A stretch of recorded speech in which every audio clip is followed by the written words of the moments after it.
Ներկայացված 865-ից այս տարի կանաչ լույսը վառվեց 165-ի համար։ Ռոլան մանկապատանեկան ֆիլմերի միջազգային փառատոնը 12-րդ անգամ Երևանի եւ մարզերի պատանի կինոսերներին կներկայացնի հայկական ու համաշխարհային կինեմատոգրաֆի լավագույն մանկապատանեկան ֆիլմերը։ Կինոփառատոնին այս տարի մասնակցում է 48 երկիր։ Նոյեմբերի 5-ից 9 մեկնարկում է Երևանում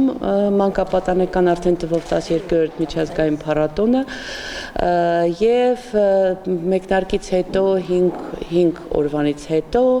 փառատոնը կշարունակվի մարզերում 12 տարվա պատմություն ունեցող փառատոնն այս տարի էլ հավատարիմ կմնա արդեն ավանդույթ դարձած գլխավոր սկզբունքներին։ Բոլոր ցուցադրությունները կլինեն անվճար, մրցանակակիրներին էլ կընտրեն հենց իրենք երեխաներն ու պատանիները։ Ձևաչափը չի փոխվել եւ մանկապատանեկան ժյուրին է լինելու, ընդգրկված են թե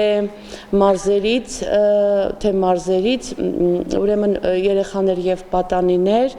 թե Երևանից, թե ռիսկային խմբեր։ Երևանյան փառատոնային 5 օրերի ընթացքում կլինեն վարպետության դասեր, workshop-եր ու հանդիպում քննարկումներ արտասահմանից ժամանած կինոգործիչների հետ։ Մրցութային 6 անվանակարգերից բացի կլինեն նաև հատուկ ցուցադրություններ ու կինոպրեմիերաներ։ Մասնակցության առավելագույն ցուցանիշով առաջին հորիզոնականում Ֆրանսիան է։ Այս տարի մենք ներկայացրել ենք 10 ֆիլմ բոլոր տարիքային խմբերի երեխաների համար։ Ֆրանսիայում էլ մենք կինոյի միջոցով իրականացնում ենք բազմաթիվ կրթական միջոցառումներ։ Նոյեմբերի 5-ից 9 փառատոնային ցուցադրությունները Երևանին զուգահեռ կլինեն նաև Գյումրիում ու Վանաձորում։ Մարիաննա Դանիելյան, Նարեկ Գալստյան, ժամը լրատվական։